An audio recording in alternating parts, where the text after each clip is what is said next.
Hi, my name is Jill Clam, and this is my TPACK lesson plan part 6.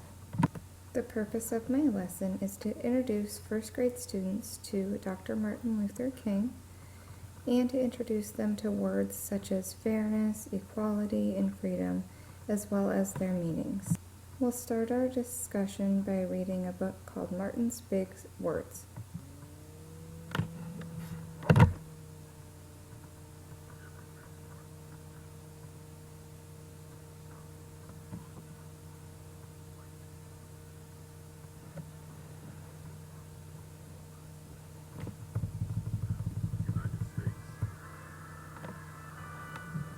Every time Martin read the words, he felt bad,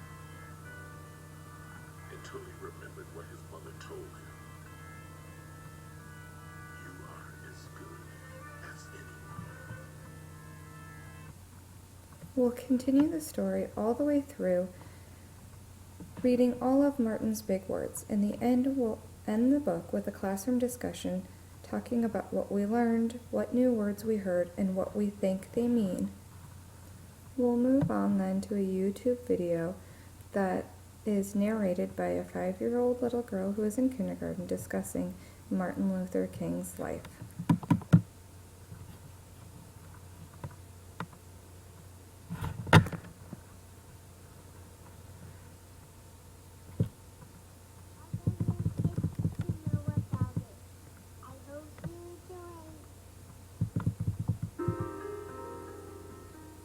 Martin Luther King Jr. was born in 1929. This is the house he was born in 1940. When Martin Luther King Jr. was alive, there was something called segregation. I'm going to go through this video with my class, let them watch it once on their own, we'll discuss it, and then we're going to go back and watch it again with me narrating, pointing out little things in each slide that I think it's important that they notice, and talking about the words that this little girl uses. This will bring us to our next portion of our assignment, the worksheet. We will then, each of us will have Martin's Big Words worksheet at our table spots. We'll return to our tables, and each child will pick 1, 2, maybe 3 of the important words that they heard today while we discussed Martin Luther King.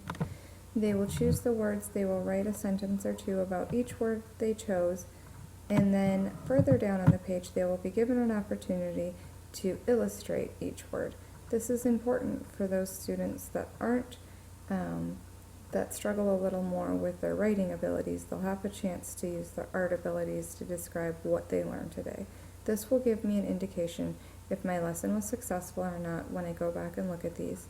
Also, when everyone is done, they'll have a chance to stand in front of the class and tell about what big words they thought were most important and why, and share their illustrations.